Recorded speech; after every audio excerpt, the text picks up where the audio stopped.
Well, our next guest is a testament to keeping motivated during trying times. Sir Charles Cary is a two-time cancer survivor who also won his battle with substance abuse, and now he's inspiring others to ignite their passion and live life to the fullest with his book, Radiate the Brain and Change the Game. Welcome to the show, Sir Charles. Thanks so much for having me. So how do you define radiate the brain? Because it sounds like we're kind of supercharging our brains. Well, it's all about focus, redirect your focus so that you can determine what the outcome is going to be.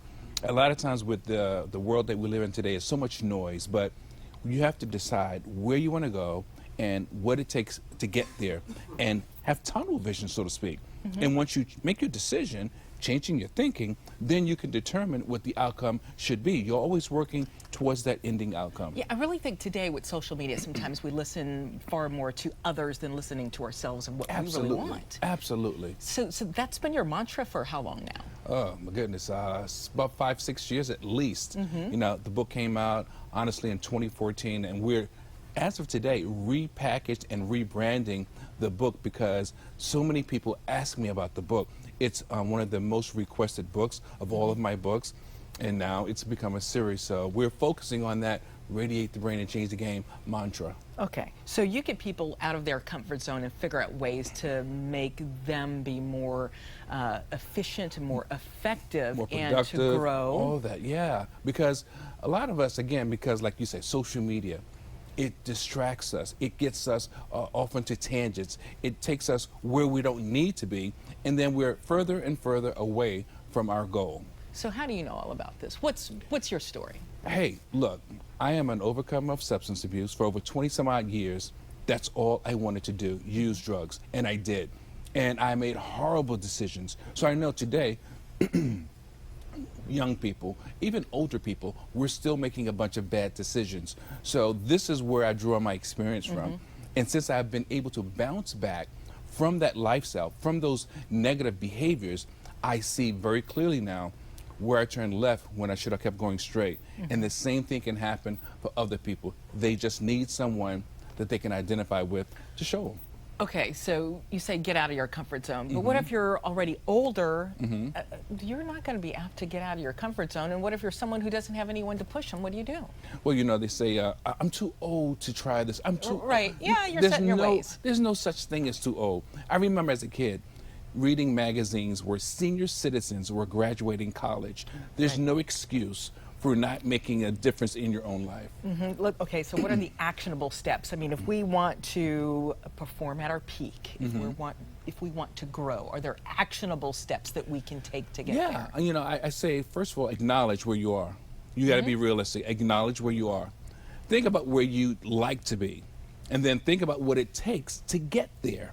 And so have a map vision, out the steps. however you want it. Absolutely, have a vision, but write it down. There's a book that says, write the vision and make it plain. Write it down so that you know where you want to go. And then you may need help.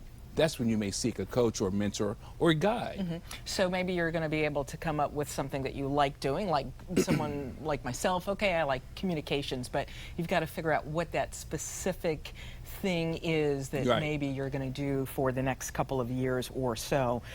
And when you do this, I would think that then your passion's going to come out, right? Yes. You'll be more confident. What are some other things that will come from that? I tell people, I says, listen, let me ask you this question. It's a two-part question. What is the thing that you talk about more than anything else? And when you talk about it, you light up inside and maybe an actual smile comes to your face.